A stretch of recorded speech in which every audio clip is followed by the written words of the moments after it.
Ecobici y HSBC. Con más de 50 millones de viajes, la unión más cercana entre dos puntos. Ecobici y HSBC. Presenta lo que hay que saber. Expansión Daily. Tiroteo deja 2 personas muertas en la pirámide de la Luna. Utilidades de la banca caen 2% por bajas tasas y debilidad económica. Y Tim Cook dejará la dirección de Apple y John Ternus tomará su lugar. Es martes 21 de abril. Yo soy Mónica Alfaro y esto es Expansión Daily. Expansión Daily. Toda la información en voz de los editores de Expansión. Expansión Daily. Lo que hay que saber. Te doy la bienvenida a este episodio de Expansión Daily. Suscríbete y activa las notificaciones de la plataforma en la que sea que nos escuchas para que no te pierdas ninguno de nuestros episodios. Hoy está conmigo Luz Helena Marcos, reportera de Economía en Expansión. Luz, ¿cómo arrancas la semana? Pues ha arrancado bastante movidita, así como traemos noticias Daily, Mon. Sí, la verdad es que arrancamos con un tema muy complicado porque la mañana de ayer, lunes, un hombre disparó en la pirámide de la Luna en Teotihuacán. De este evento resultaron al menos 2 personas muertas. Hablo de una mujer canadiense y del atacante, quien terminó con su vida, pero hubo varias personas heridas y 13 personas de diferentes nacionalidades fueron trasladadas a distintos hospitales para ser atendidas. Estamos hablando de que entre esos heridos hay 3 colombianos, una canadiense, una persona rusa, 2 brasileñas y 6 estadounidenses. De estas personas, 7 tenían lesiones por arma de fuego. Y hay que decir, Mónica, que el gobierno del Estado de México dijo que el atacante usó un arma corta, pero que no ha sido identificado. Las autoridades federales hallaron el arma de fuego, cartuchos útiles y un cuchillo en el sitio que fue resguardado por policías estatales y la Guardia Nacional. La presidenta Sheinbaum expresó su solidaridad con las personas que se vieron afectadas, con sus familias, esto en redes sociales, y le pidió al Gabinete de Seguridad investigar a fondo lo que había pasado y brindar todos los apoyos. Las embajadas, obviamente, por ejemplo, la de Canadá en México, lamentó el ataque armado ocurrido y dijo que funcionarios consulares ya están en contacto con los familiares de las víctimas de esa nacionalidad para darles ayuda y, por supuesto, que al haber sucedido en las pirámides, pues la Secretaría de Cultura también tuvo que manifestarse. Así es, ellos mantienen coordinación con autoridades del Estado de México, que es en donde ocurrió este percance, y pues con el Gabinete de Seguridad del Gobierno a nivel federal para dar toda la información oportuna sobre este caso. Se reiteró la solidaridad con las personas afectadas, se expresaron condolencias hacia la persona fallecida y bueno, se ha refrendado el compromiso para esclarecer los hechos. Y es que, a ver, estos hechos son siempre muy lamentables, siempre muy problemáticos, no importa en dónde estemos, en qué época, en qué lugar del país, por sí mismos, pues. Pero lo que además es que cobran una dimensión extra si pensamos que en un par de semanas va a tener lugar el partido inaugural del Mundial en la Ciudad de México. La imagen que damos al mundo es muy preocupante. Y bueno, no solo la imagen que damos, sino la realidad que vivimos. Muchos de los turistas que van a venir al centro del país seguramente pues se darán unos días para ir a lugares turísticos cercanos. Las pirámides, por supuesto, uno de ellos. Y justamente pensando en lo grave que es la situación de violencia en nuestro país, hicimos un episodio de Cuéntame de Economía sobre el impacto que tiene la inseguridad en la economía de México, el crecimiento de las empresas y, por supuesto, en los bolsillos de los mexicanos.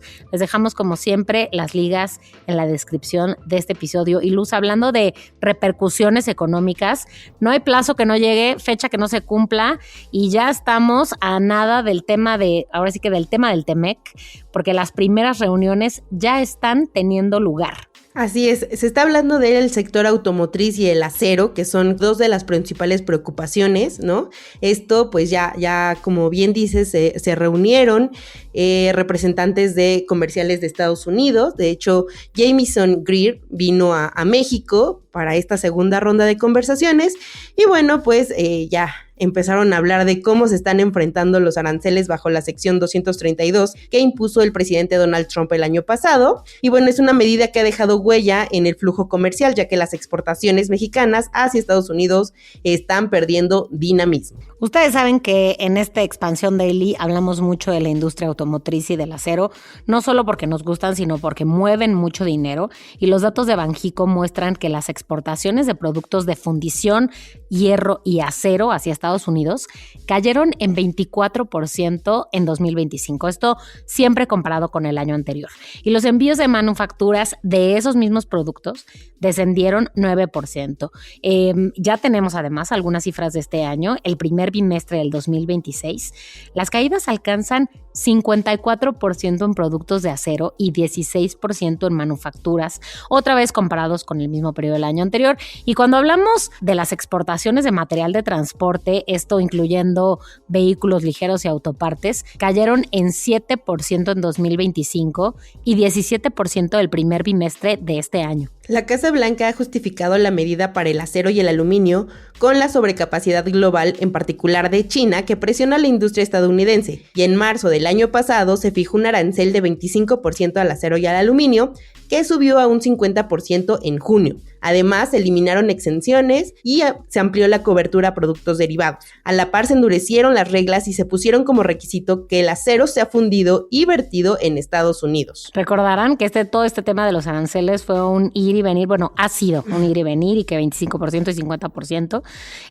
así estuvo, ¿no? En abril del año pasado, Trump impuso ese arancel de 25% a vehículos importados. Poquitito después, la medida se extendió a las autopartes, justo bajo el argumento pues de que la dependencia de vehículos y componentes extranjeros debilita mucho la base industrial de Estados Unidos, y ya sabemos que Trump ha estado argumentando todo con la intención, o al menos eso dice, de fortalecer la industria estadounidense y de impulsar el movimiento de dinero en ese país, ¿no? Así es. Y bueno, Greer escuchó a los representantes de ambos sectores, mientras que Marcelo Ebrard aseguró que el proceso de revisión de TEMEC va muy bien.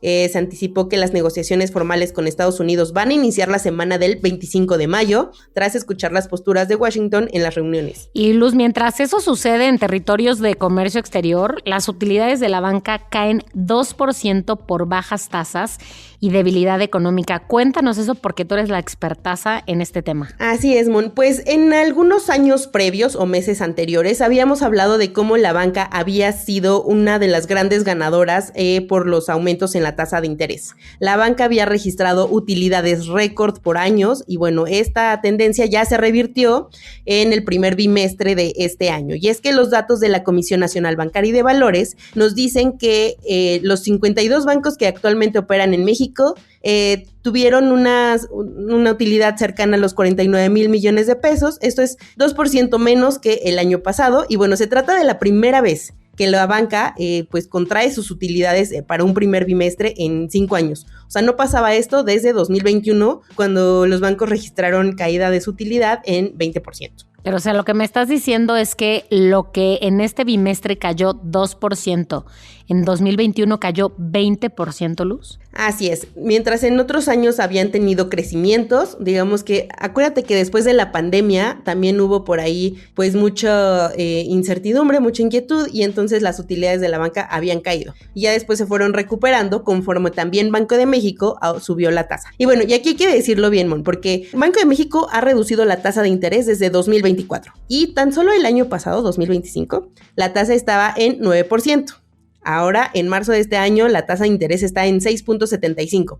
Quiere decir que al bajar este nivel de la tasa de interés, pues los bancos también cobran menos por intereses, y entonces hay menos utilidades. Y eso es lo que explica también, por un lado, por qué los ingresos por intereses de los bancos superaron los 279,000 millones de pesos. Estamos hablando hasta febrero.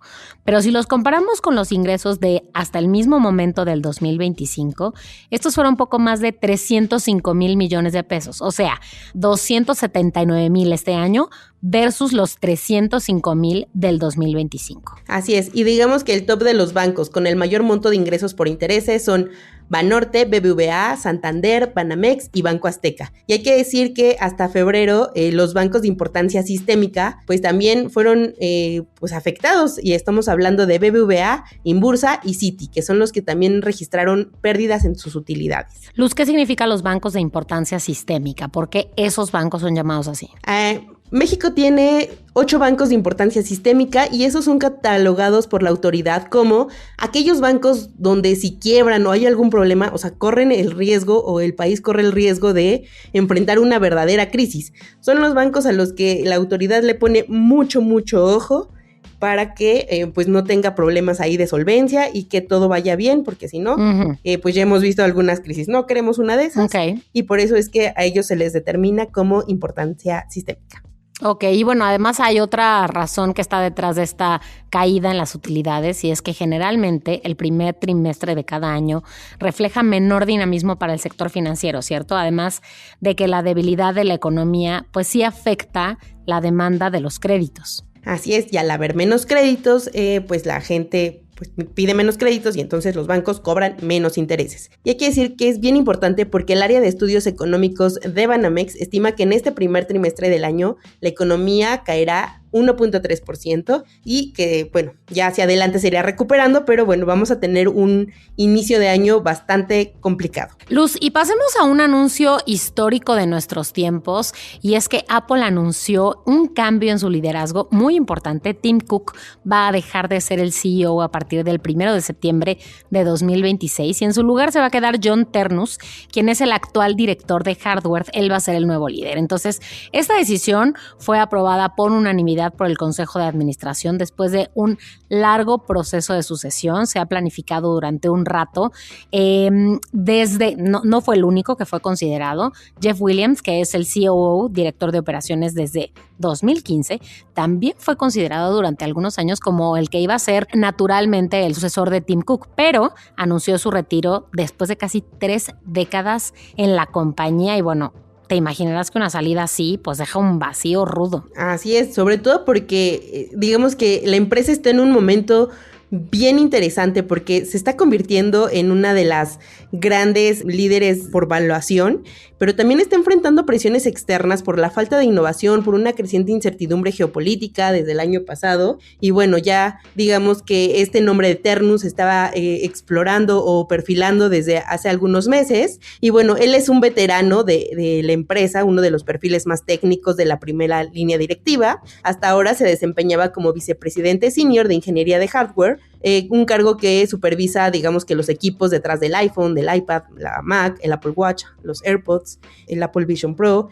Y bueno, él ingresó a la compañía en 2001, ascendió a vicepresidente de ingeniería de hardware en 2013 y fue uno de los ejecutivos clave en la transición de la Mac hacia la Apple Silicon. No es un cambio leve porque recordemos que Tim Cook está dirigiendo la compañía desde 2011.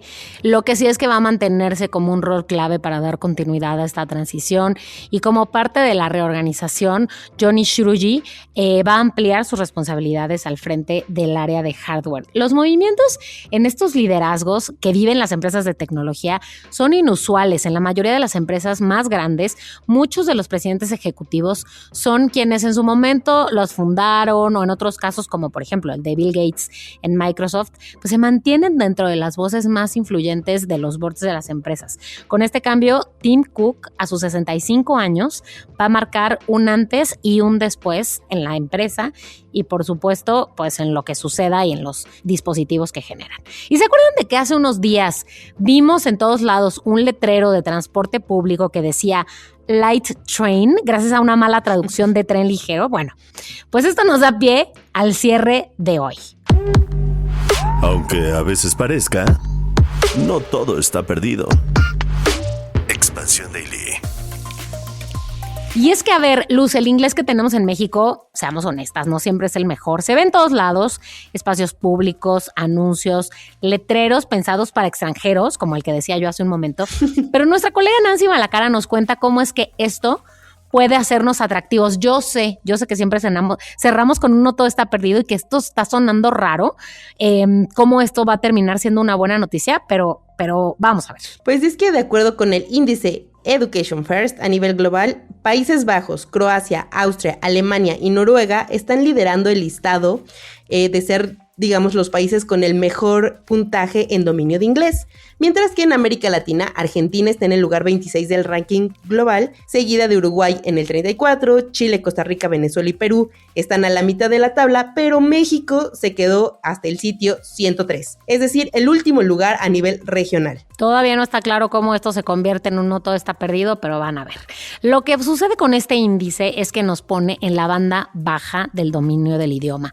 El nivel al que nos está registrando es el A2, es decir, un nivel muy básico en el que las personas podemos entender algunas frases comunes, algunas situaciones cotidianas, pero se nos dificulta sostener conversaciones fluidas o adaptarnos a contextos más complejos más que solo la vida diaria. Y aquí es donde viene la buena noticia. Esto atrae a empresas tecnológicas que ven en México un espacio poco atendido, enfocado obviamente en la práctica del idioma en contextos reales, no teóricos, sino realmente prácticos y aplicados, como Speak, que es una plataforma de aprendizaje de idiomas que tiene un modelo centrado en la práctica conversacional, más allá de la teoría, en la práctica conversacional, y se apoya nada más y nada menos que en lo que hoy todo el mundo se apoya: la inteligencia artificial. Así es, esta plataforma levantó cerca de $78 millones en su serie B en 2022 y luego sumó una serie C. Hay que decir, la serie C ya es cuando eres una empresa más que consolidada y solamente estás buscando escalar. Entonces, con este... Y vamos a llegar a algo bueno, ¿ves? Y vamos a llegar a algo bueno. El dinero. Y bueno, con este capital, la empresa ha enfocado sus recursos en tecnología y expansión internacional. Y bueno, México es uno de los principales mercados donde busca crecer tanto en usuarios individuales como en empresas. Como bien dices, esta empresa o esta plataforma se está apoyando de inteligencia artificial e hizo alianzas con OpenAI, sistemas capaces de sostener conversaciones, están detectando errores en tiempo real y están ajustando cada interacción a nivel del usuario. Entonces nos está dando un enfoque mucho más cercano a un entrenamiento continuo que a ejercicios tradicionales con los que, pues, por lo que vemos, no funcionan tanto. Y es que en México estamos muy expuestos al inglés, pero la verdad es que no lo usamos mucho. Entonces, muchas personas lo entienden, pero pocas lo hablan con soltura, y esto es en parte la razón por la cual en México nos mantenemos en niveles básicos de dominio, y por eso es que el avance como que no se percibe. Y así lo dice el CTO de Speak, que es Andrew Su. Hablar es una habilidad muy distinta, mucho más automática y difícil de practicar si no tienes a alguien con quien conversar. Así que queremos preguntarles hoy a ustedes que escuchan el Daily, ¿cómo andan en sus niveles de inglés? ¿Cómo se sienten para entenderlo, para hablarlo? ¿Lo aprendieron en la escuela, en la vida adulta, con clases independientes? ¿Dónde lo aprendiste tú, Luz? Yo en la escuela. Yo también en la escuela. Lo que sí es que la práctica siempre ayuda. Bueno, leemos sus comentarios en la plataforma en la que nos escuchen. Cuéntenos, por favor, Luz. Gracias por estar hoy en el Expansión Daily. Gracias a Timon. Y bueno, quiero recordarles a todos que estas y otras notas las pueden encontrar en expansión.mx. Y como siempre, leemos sus comentarios en las redes sociales de Expansión, @ExpansiónMX. Nos escuchamos mañana. Expansión Daily. Lo que hay que saber de lunes a viernes a las 6 de la mañana. Expansión Daily, un podcast de Expansión. Este episodio llega a ti gracias a rss.com, el podcasting hecho simple. Ecobici y HSBC. Con más de 50 millones de viajes, la unión más cercana entre dos puntos. Ecobici y HSBC presentó